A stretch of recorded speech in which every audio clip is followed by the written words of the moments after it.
Have you ever had a story idea and felt creatively stuck? Like, you start, you have an idea and you just stare at the screen and nothing flows. Or you get halfway done and same thing, nothing. You lose the story, you lose where you're going, and it happens again and again and again, and you start from scratch and the same thing. My name is Jason Marshall, and I am a filmmaker, and I have in the past / currently make bad movies.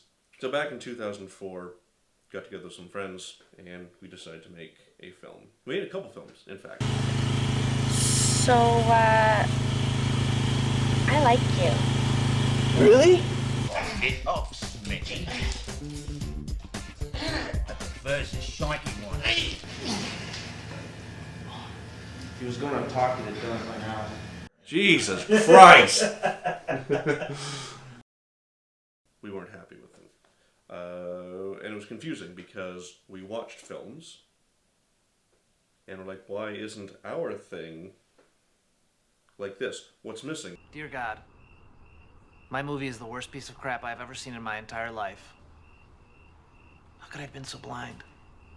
It's a self-indulgent adolescent mess. I can barely sit through it. A couple years ago, I decided to get back into it.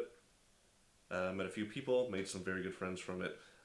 But the stuff we were making still wasn't what we wanted.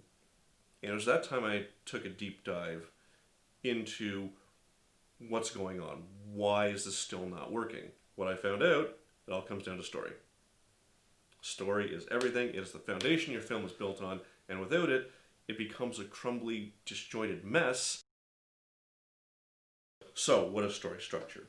Put simply, story structure is the organizing framework of your script.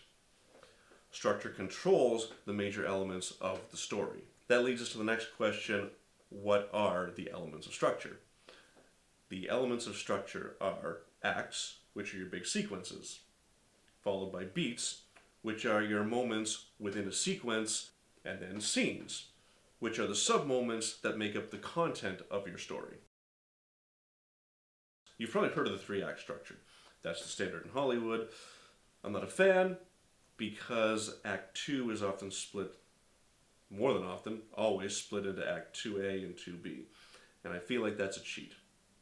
So when I do my writing, my mapping, my breakdowns, I do a 4-act structure, or 5 as is called for. How do I define an act? Acts are sequences. Act 1 is setup. Act 2 is reactive. Act 3 is active. And Act 4 is resolution. If acts are your major sequences, then beats are key moments where things happen to propel your character's journey forward.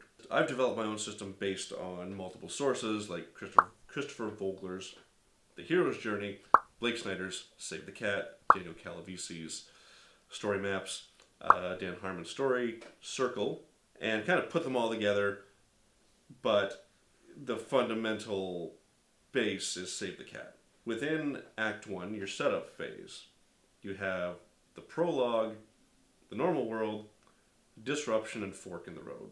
In Act 2, the reactive phase, your character goes through the looking glass into the upside down world until they reach the midpoint of the story. In Act 3, we raise the stakes. The character goes through the valley of despair. Then we're into Act 4, revelations, the climax, and the epilogue where we wrap up the story. And lastly, after acts and beats, we're going to look at scenes. So the scenes make up the content of your film, and they create an emotional connection for the viewer by making the characters and events seem real. Now, generally, there's 40 to 70 scenes in a 120-minute movie, or 110-minute, or 90-minute, whatever you go with. Now, obviously, this isn't everything you need to know. This is just the basics of structure. The things you need to know to get started to map out a compelling story that people will want to watch. There's no hard and fast rules. Some people tell you there are. There aren't. I think the better takeaway is understanding what the elements are, why they're there, so that as you grow in your writer's journey, you can then break the rules because you then understand how an audience watches a film, the things they're looking for, even though they may not be consciously looking for them. Thanks for watching, and I will see you in the next video where we talk about story beats.